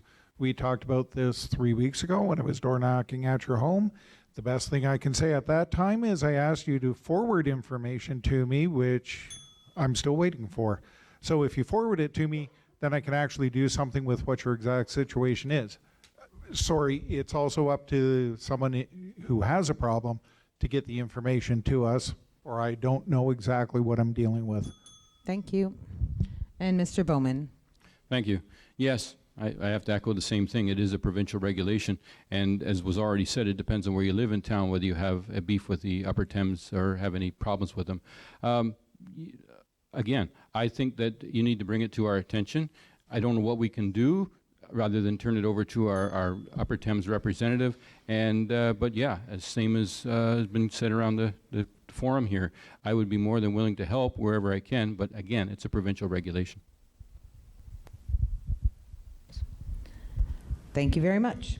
And we'll move on to the next question, please. I'd just like to say that it is a municipal issue in the Planning Act and the Environmental Act, which we all govern. Absolutely. Be happy to hear from you one-on-one after, but we need to move on to the next question. I'm really I just sorry. wanted to clarify Nope. that that's not true. It's not a solely thank you. provincial issue.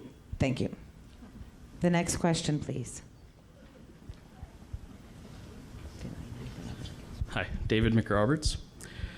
Some of you have said that you want to keep Ingersoll at an affordable tax level from with our budgets and everything else. Question one, why would you then consider a very expensive boundary adjustment with a township that will not negotiate fairly, causing us to vastly overpay when we have lands that are available and have been available for years? Second, are there not better alternatives rather than just a boundary adjustment? Okay, thank you very much for your question. We will start this time out with Ms. Jeffrey Larder.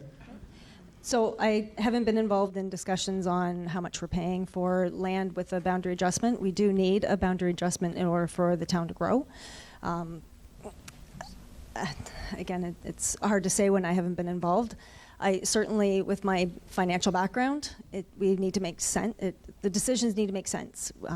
Do we want to be spending money that is going to be a forever payment? We certainly need to do the research and make sure that we've made proper decisions when we're paying or spending taxpayers' money. It's my money too, so we need to be responsible with those decisions. Not sure what else to. Thank you. Mr. Huntley. To deal with the boundary adjustment, I understand it's upwards of 1,000 acres. Possibly that's too much. Maybe we should look at less land. I think we should learn to walk before we run, and maybe 1,000 acres is more than we need. End of sentence. Thank you, Ms. Mott. Thank you. Boundary adjustments on the financing behind it has many regulations from the provincial government regulating what we can and can't do, what the townships that we take from can and can't do. We need more land for housing. We're very short on an industrial. And after we acquire the land, we start getting more taxes from at the higher rates. It's not agricultural rates that we get to go. Land that's outside our boundary doesn't get services. Thank you. Mr. Bell. Thank you, David. I know the current council has worked hard to come to this boundary adjustment agreement. To fully understand and make an informed decision, there is things I would need to look closer at and consider. One, how that would affect our water services charges going forward, emergency services. There is alternatives that we can look at, such as unused land that has not been used. Fill that up first. There's commercial space out near A&W that's been sitting vacant for 4 years. So that is an option to look at filling that up. Thank you. Ms. Verbrugge. I'm going to ditto what John just said. I think we need to use what we have first, and maybe look at better spending the money that we would have put to that for now, or putting it in reserves just in case we need to expand. But for right now, use what we've got. Thank you. Ms. Van Kooten-Bossens. Thank you for the question, David. I've sat on council. Boundary adjustment is something that we have worked very, very hard on. I'm very proud of the committee that they've gone and they've negotiated it on our behalf. I feel a very good deal. I'm sorry, but that's how I feel. The more industrial and commercial that you bring into a community, the less you'll pay in residential taxes. So to me, we need to make sure that we're filling up that land. Yes, we do have some industrial land, not a lot. Not what people are looking for. Thank you. Ms. Sickle. I think that timing will be everything with the land that has already been divided. So it's not like infrastructure is going to go in tomorrow and that land's going to be available for development.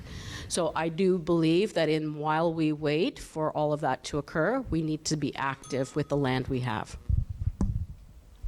Thank you. Mr. Franklin. Thank you for the question. I know we've been doing a lot of infilling lately over the years to fill in a lot of the land that we have, but we still have lots of extras, and we don't even have for sale signs on it. We run the busiest 401, and we don't even have a for sale sign out there to say, hey, we're open for business. Mr. Berridge. This is an investment in land. You've heard pros and cons for it, and it's a question of what we're going to pay for it versus what that investment's going to give back. One of the complaints I've heard other candidates already complaining is we don't know really the true cost of it, taxes we're going to pay in this land. I think we need to see the full cost of it, get a projection of the full investment, what we're going to get in return, and you have to balance that with what we already have, and it's not an easy question. Thank you. Mr. Lesser. Well, I've sat on the boundary adjustment, and one of the things I don't understand is when people are saying it's going to cost us millions of dollars. It's not going to cost us millions of dollars to take this land over. Where the land cost will come in is once the land is developed in industry and in taxes, then a share will go to Southwest Oxford and we will keep the other portion of the share. Also, when you put in infrastructure, that is exactly how it works. Sorry, don't roll your eyes at me. That's how it works. And when you put in infrastructure, yes, we may lay the money. Thank you. Thank you. Mr. Bowman. Thank you. And yes, as Gord was saying, the money does come back as the land is developed. I think that we need to broaden our base. We do, yes, I will agree that we do have some lands available, but the inquiries we're getting don't necessarily fit that piece of land. I guess it's like going to a car dealership, and if you've got one car on the lot versus someone else who's got 20 cars in the lot, where are you going to go first? And I think that's where we need to broaden our horizons, make sure that we've got the land available so that when at the proper time when somebody wants to develop. Thank you. And Mr. Petrie. Thank you. This is it's hard to answer this in 30 seconds, but if you want to sit down afterwards, I can definitely give you why I'm pro boundary adjustment. We are desperately in need of employment lands. Once we service the land that we own now, we're out. So without developing, we just can't expropriate land from Southwest Oxford. We have to negotiate that. We don't have so they want a fair deal, we want a fair deal. It's not the best for anybody, but it's really the only way you can do it in the province of Ontario. Thank you very much. And last but not least, oh, nope, that was the last one. So we will be asking now, as I look at the clock, we're just running out of time, so we will ask one last question. You do have less than 30, you have 30 seconds to ask it. Just so we're clear, I have a kill switch, and we know you're the reason for it. Okay. I know. Okay. Okay. So this week, TVO and Steve Paikin had a documentary called Canada's Gay Purge, which documents the purge of homosexuals from the Ontario Public Service. In 2016, Ingersoll Council agreed to put up the pride flag to remember for how people in the province and people in the history of this injustice. Will Ingersoll's next council keep the flag up to remember this history? Thank you. The first person we'll talk to is Mr. Huntley. I would say yes, we would continue to do that because it's the right thing to do. Thank you. Ms. Mott? Thank you.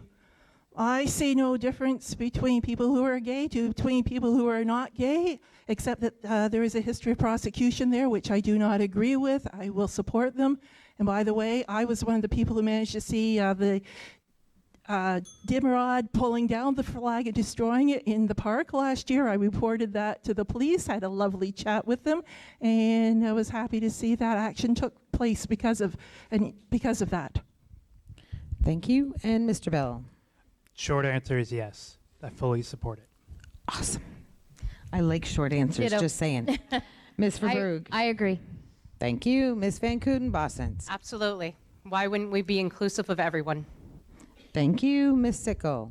I believe in inclusivity as long as it's fair to everybody.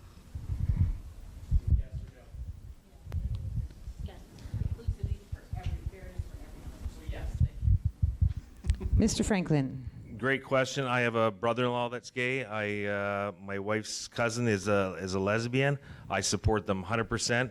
If two people love each other, I feel that's wonderful. So 100%. Thank you.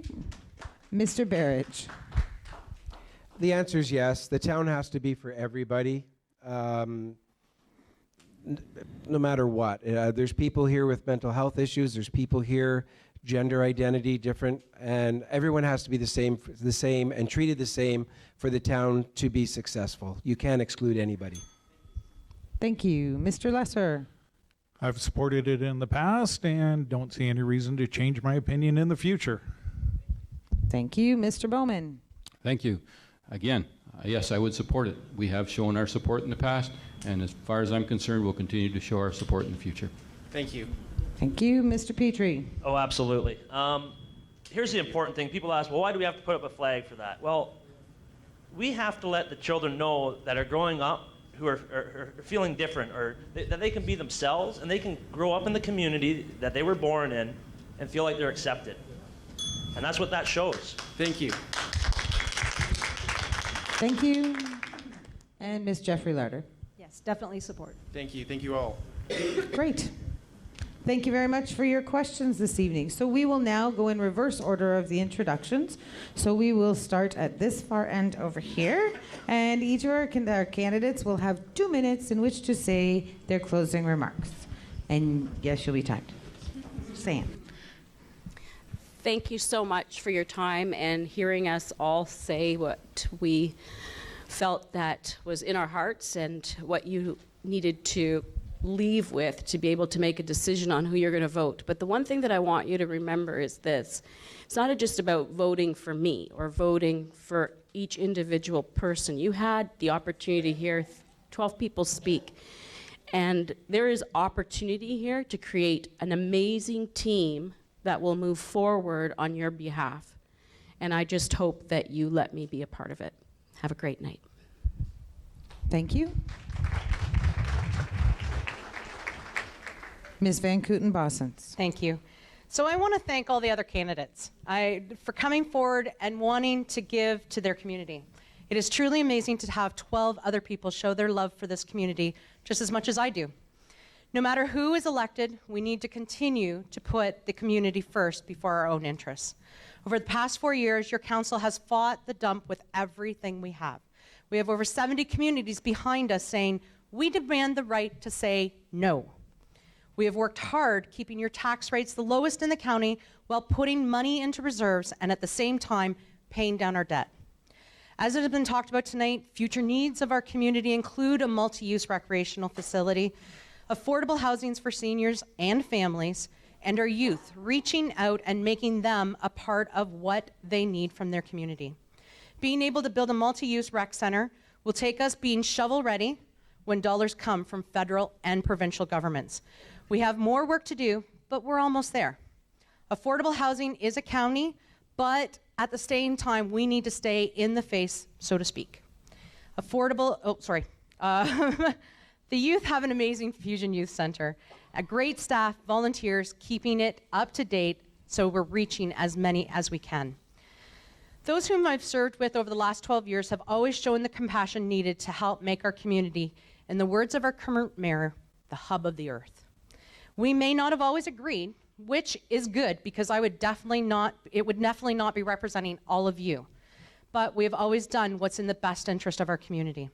Whether it be today, tomorrow, or on October 22nd, I hope that when you make a decision of who you put in the chairs of your councillors, that you put an X beside my name and allow me another 4 years to be your eyes and ears. Thank you. Thank you. Ms. Verbrugge. I want to once again thank everybody for coming tonight. As I mentioned earlier, council is a voice for all of the members, or for all community members in Ingersoll.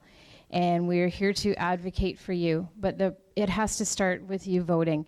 And as much as this is a great evening put together, you get a short glimpse of who all of us are, what we want to do, and what we hope to achieve. And it's hard to get that in 3 minutes or a 30-second answer. I welcome anybody who would like to get to know me a little bit more personally to come forward afterwards and chat, or I have flyers that have my contact information. I welcome anybody. I'm very personable. I'm a hard worker. I know there's a few people in here that can contest to that. They've seen the energy that I put into what I set my heart on. And I hope that come October the 22nd, that you show your involvement by voting, and by voting for Becky Verbrugge. Thank you. Thank you. And Mr. Bell. Thank you again for hosting tonight, and thank you to all of you for engaging in the process, and everyone watching online. Everyone within the community now has a difficult decision before them. I applaud each and every candidate up here standing with me, wanting to make a difference in the community. I am honored and blessed to be part of this process and truly respect the position before me. I care deeply for this community. The majority of the candidates who have stood up here the last 2 weeks have highlighted the fact that they grew up in Ingersoll and have been part of the community their entire lives. That's what makes me different. I am not from Ingersoll. I grew up in Orangeville, then we moved to Waterloo. Then I went to school in St. Catharines and even spent a summer in Toronto working for the Blue Jays. My parents, John and April, raised me in a different community, and I gained experience outside of Ingersoll. But Ingersoll is where I started my family. I have experienced the two greatest moments of my life here, first becoming a husband and then a father. This is where my son Jack will grow up and play in our parks, attend our schools, and it's where it will shape his future. I am deeply committed to the future of this town. I can bring new ideas, a fresh perspective, and a willingness to think outside the box. I love my family and this community, and I am deeply motivated to work my tail off to make you all proud.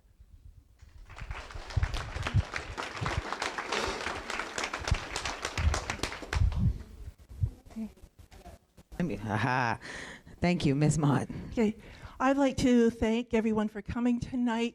I'd like to thank Union Local 88, and I would like to thank the Woodstock Ingersoll Real Estate Board, and I would especially like to thank whoever the person was, the lovely person who put up this great sound system. Thank you. That's Nick back there in the corner. Wave, Nick. Good boy. Thank you, Nick. It's wonderful. But, I ran out of time at first.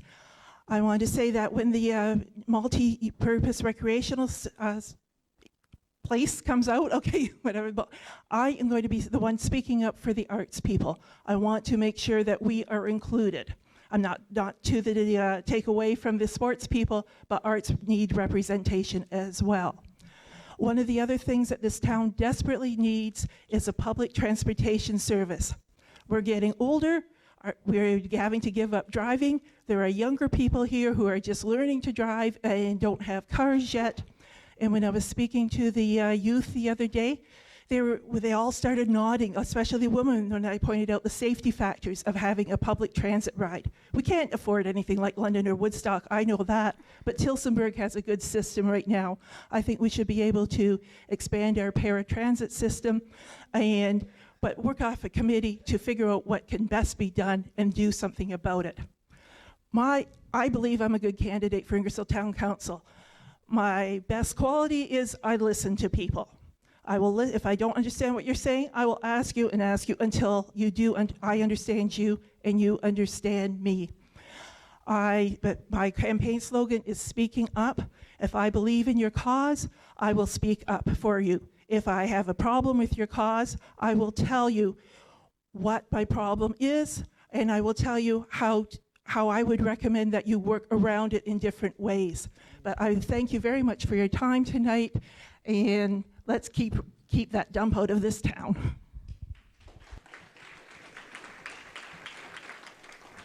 Thank you. And Mr. Huntley. I'd like to thank you all for showing up this evening, and my fellow candidates, it's an honor to be up here with you this evening. It's been good. The dump. This isn't my first rodeo, everybody. The Selford landfill site, I was 1 mile from that. My farm was 1 mile from that. We fought a bitter fight, but we lost. But I think we got another fight in our hands, and this one we can win maybe. Let's give it a good try. The recreation center is for everybody. We need it. It's got to come. And most of all, the seniors. We got to work hard. There's ways to get things done, and I think if we work together as a community and with the people around us, things can happen. On October 22nd, think about me when you make that mark in the ballot. Dick Huntley, your voice in council.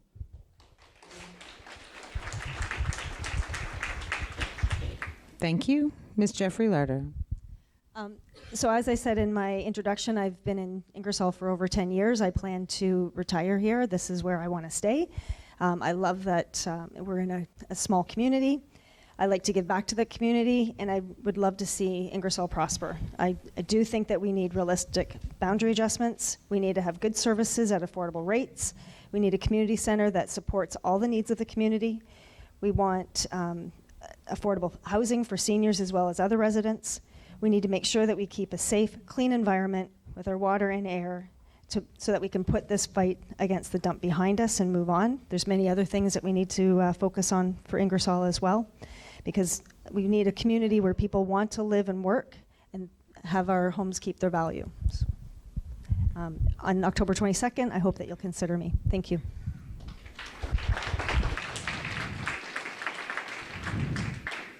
Thank you. And Mr. Petrie. Thank you very much. What I first want to do is, again, thank everybody for coming out.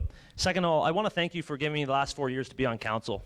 I sat in the audience for 4 years for every meeting before that, trying to learn and hoping, and then that day came, and I got to be a councillor for real instead of just being in the audience. So that was an amazing day, and I'm looking forward to hopefully repeating that. The first year what I did is I waved my sign like crazy, hoping everybody would see me. And I'm doing again that this year because I don't take it for granted. So I would ask, if you see me down there, give me a honk, give me a wave, even if you don't support me. It makes it a little better than an evil stare or some other symbols that I've gotten. So, so again, what I'm for is I'm about keeping Ingersoll affordable. That's a big envelope. Again, on my website, you'll see what that means. Financially secure and responsible Ingersoll, and stopping the landfill for sure. Without that stopping, the other ones may not happen. So again, I'm always prepared. I'm always there to listen. I'm transparent, and I may not be your first choice, but just make me one of your choices. Thank you.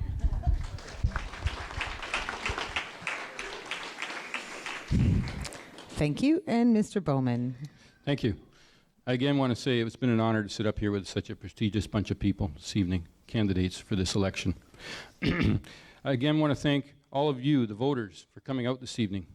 This is one of the most important events for all of us as the candidates, but also you as the citizens of Ingersoll. It gives you the opportunity to ask questions from us, and for us to do our best to answer you in the time allotted. I hope that I have been successful in answering your questions. As I have stated in my opening remarks, I'm a longtime resident and business owner in our town.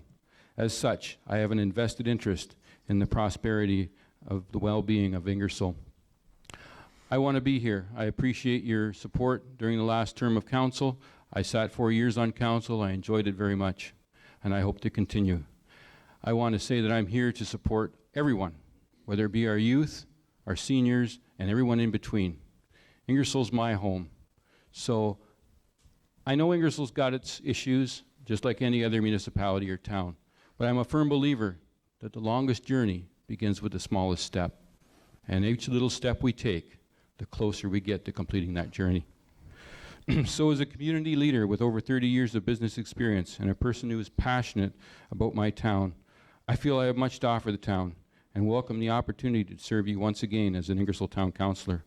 So I invite you to cast your vote on October 22nd and put in a check beside the box for Mike Bowman.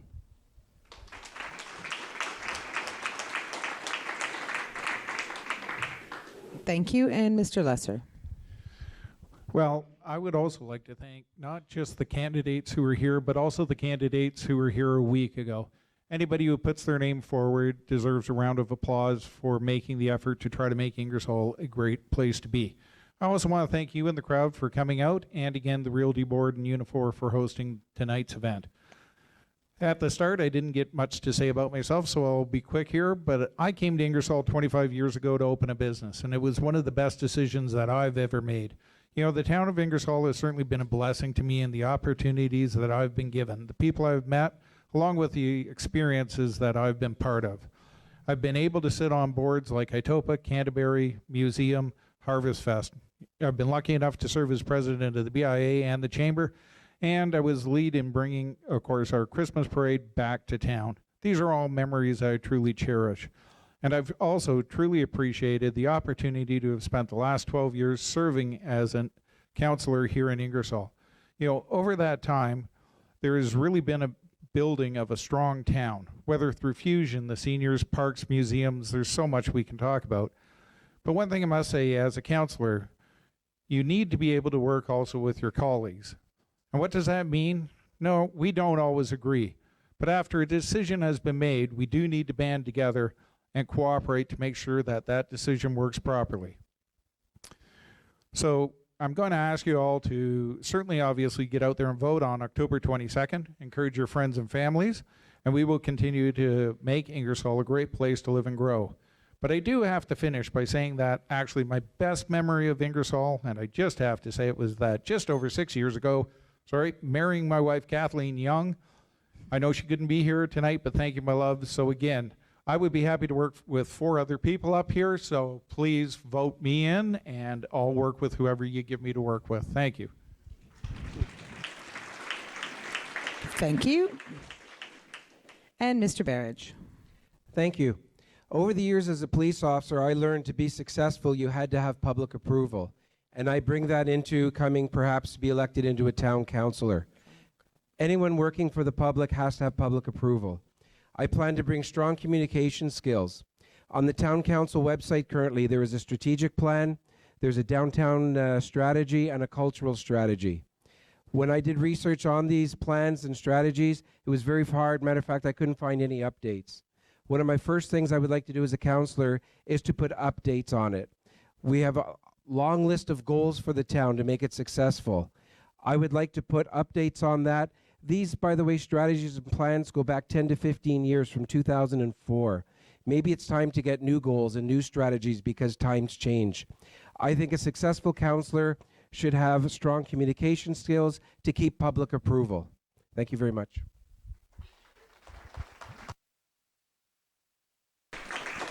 Thank you. And Mr. Franklin. Hello, I would like to thank everyone for coming out tonight to this special event, and to all the candidates. It's great that everyone was able to make it tonight except for one, but it's not easy putting your name out there and dealing with certain things, but you know, I'm glad everyone's out here to show support to their town. I'm going to continue to fight for the things that matter to you guys, because that's important. And on October 22nd, vote Kirk Franklin. Thank you very much.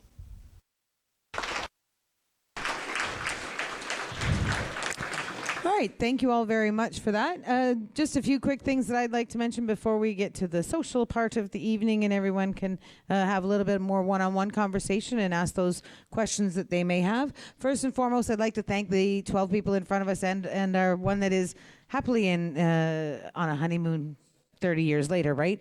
If we could you give them a round of applause just for putting their names forward?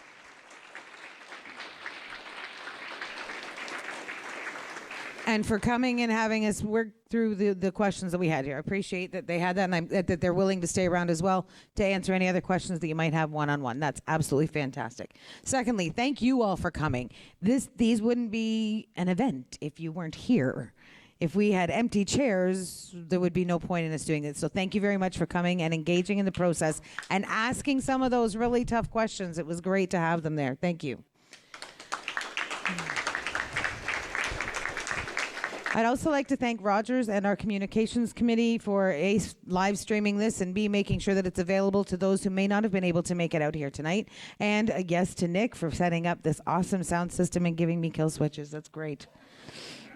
I tell you, you never underestimate a kill switch. They're great. I would like to thank our partners at the Woodstock, Ingersoll, and District Real Estate Board for bringing the refreshments at the back, and as well for Dave for coming up and helping us, giving us a hand with keeping time. We greatly appreciate that very much. It's always actually really a lot of fun to work with them, especially, the ones that are not here tonight that are supposed to be, and the one that's at the back being quiet as a mouse. I'm not sure where she's hiding. But thank you very much to the Woodstock, Ingersoll, and District Real Estate Board. The Local 88 Unifor Local 88 Union and Politics Committee has an awful lot on their plate these days. I'm sure you've seen all kinds of the fights that we're trying to have, whether it's over fair labor laws or whether it's fighting to have a certain person returned to a facility to which they should be returned and not out where they shouldn't be. At the end of the day, these folks are all doing this on their volunteer time, whether they've worked 8 hours already and are here for another 8. We appreciate that greatly. So to the rest of the Union and Politics Committee, thank you all very much for that as well. So we hope that you'll all stick around and have a further conversation with these fine folks and maybe pick up their literature and make sure that you please make sure that you vote on October 22nd. Or before, right? And thank you very much for coming. Have a great night.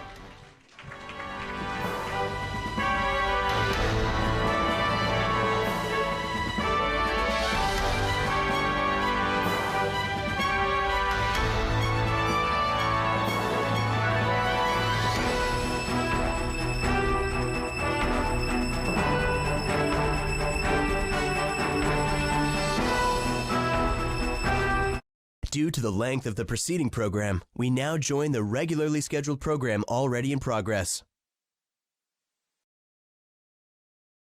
Even when it doesn't make sense. That's why things like tonight, Selah, are so important. Because it's a time where we can come and gather together and worship together and experience God's presence. And I wrote down be involved in small groups, because it's in small groups that we can move away from sitting in rows to being in connection with people, and we can wrestle through our faith with others. And then when we're going through a hard time, we can lean into somebody else and say, man, I don't know what to do. And they can speak life over us. Now, I know in the wintertime you don't want to do that in your life. You want to be angry at God. You want to throw the blame at him. We want to not do those things because we don't see the value in it. 2 years ago, I was 70 pounds heavier than what I am right now. And when we found out that my wife was pregnant, I went on this journey to get my life back, because I realized that if I didn't do it when my daughter was 20, I probably wouldn't be very active in her life. That's not the type of parent I wanted to be, so I decided to make a change. And that change was hard. It wasn't fun. Listen, eating right is not fun. Whoever tells you it's fun is lying through their teeth, and they're probably trying to sell you something, okay? It is not fun. I would much rather eat Big Macs all day and chocolate. Come on, somebody, speak me, right? It's not fun. And going to the gym, I love it now, but come on, let's be serious. After you've been lazy for 10 years, that's not a fun thing to do, right? I ran out of breath going upstairs. Why would I ever try to do anything else? It's dumb. And I remember going, I'm eating right, I'm working out, and nothing's changing, right? How many of you, when you die, you're like, okay, well, I ate right for like 2 days, I went to the gym once, and you step on the scale, and you're like, I better have lost all 30 pounds right now, right? Like, it went up. Why did it go up, right? I thought if I did it once, it would work, but no. It takes time, and it's not fun. I was going to say something else, but that's not good. Right? It's hard. And I remember thinking, man, am I wasting my time? I'm getting up in the morning, I'm going to the gym, I'm looking at people eating food and being happy with life, and I'm eating a salad, right? I'm like, is it worth it? Because I don't see the change. But can I tell you 2 years later, I've seen the change? Can I tell you that as I just kept putting one foot in front of the other, just kept eating right, just kept working out right, that now I see the difference? I didn't see it in the moment, but I see it now. Can I tell you that I've learned in spirituality that it's like that too? I don't want to go to church. I don't see God in this. I'm not experiencing God. I'm angry at him. My life is falling apart. I'm in this winter season of death. It doesn't seem like God's even showing up. Why would I go pray? But I've learned that if I pray in those moments, and I learned that if I worship in those moments, I learned that if I read my Bible in those moments, and I talk to people, that all of a sudden a year later I go, wow, look how God moved. Look how God moved. Look how he did it. I never thought I would end up here. And so it's in these moments that we got to put in our deep roots. We got to say, I'm not going to give up because I just feel like giving up, but rather I'm going to keep going, because I've learned that hard seasons give us the opportunity to have front row seats to see God's grace and power at work in our lives. I learned that when I read Ephesians 6:12, it says, for our struggle is not against flesh and blood, but against the rulers, against the authorities, against the powers of this dark world, and against the spiritual forces of the evil in heavenly realms. That I'm reminded that this dark time, that my battle isn't against my wife. My battle isn't against my boss. My battle isn't against the doctors. My battle isn't against the teachers. My battle isn't against my neighbor. That as I'm going through this dark time, my battle isn't even against cancer. As I'm going through this dark time, my battle is against the enemy who doesn't want me to succeed.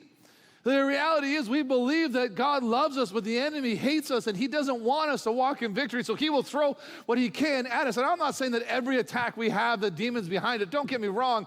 If your car's not starting, it's probably because you didn't charge the battery or you didn't put gas in it or whatever else. It's not the devil trying to get you. But at the same time, I do realize that, man, if I'm in a dark season, the enemy wants to take me out. And so I refuse to go, I'm going to lose my mind here and lose my mind here. But rather I'm going to realize this is the attack of the enemy, and I won't give him a foothold in my life. So I'm going to keep praying. I'm going to keep seeking God, and I'm not going to throw in the towel. And secondly, I'm reminded that God is faithful. I'm reminded God is faithful. Galatians 6:9. And let us not grow weary of doing good, for in due season we will reap if we do not give up. Man, if something ever spoke to seasons, there's a scripture verse for that. Don't stop doing good, because in due season, you'll reap what you're doing if you choose not to quit. Did you hear that scripture? Man, I'm in a bad season.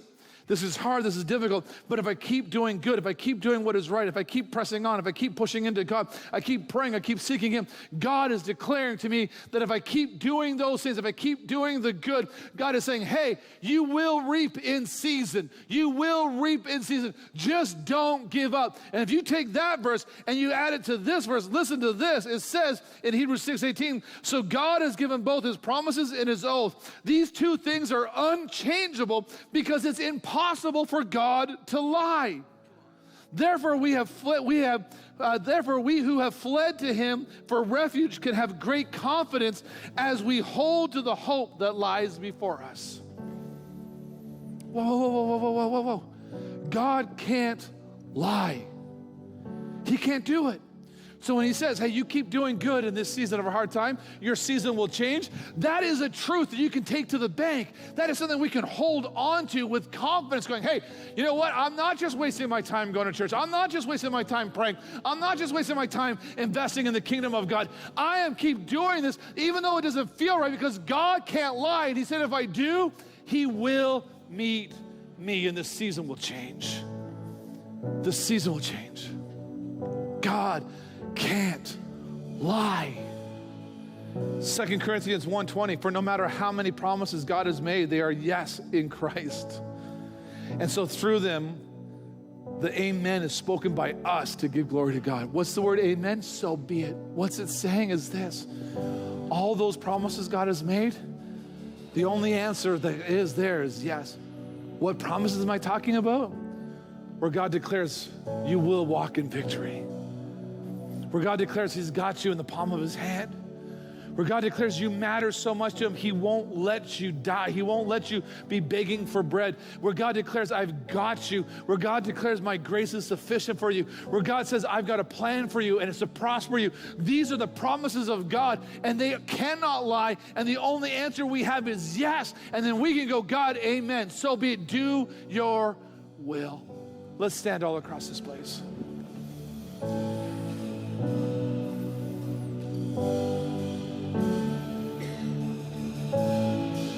Friends, you may be in a winter season and it feels like you're surrounded by death, and it feels like you've got nothing but pain, and it feels like God has abandoned you.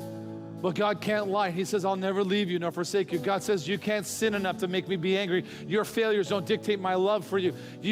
He's not forgotten you. He's with you. And so I want to encourage you right now that in this season of death, in this season of winter for you, spring is coming. New life is coming. The promises of God are yes and amen. The promises of God are yes and amen. He is faithful, and He will move on your behalf, and He will be there. Don't throw in the towel. The seasons are changing.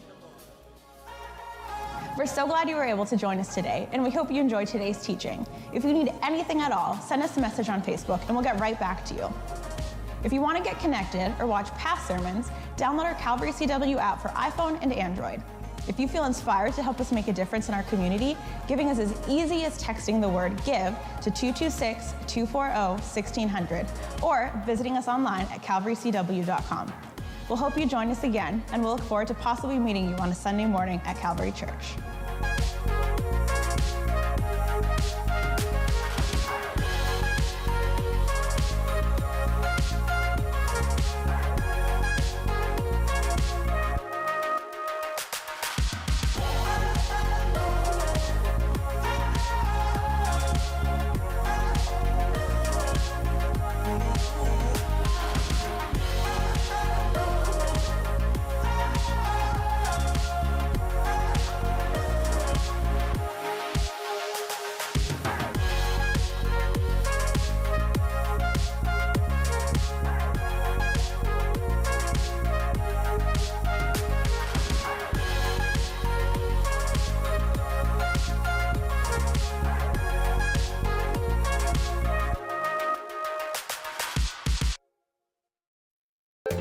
Call the Rogers TV viewer response line, email us, or connect with us on social media.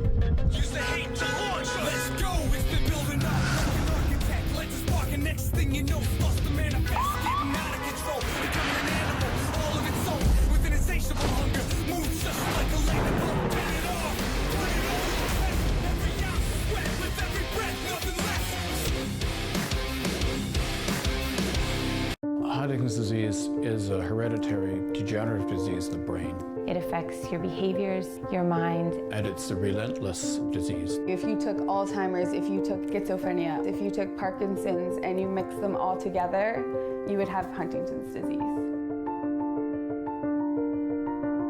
Huntington's disease is devastating. I just hope that I'm the last.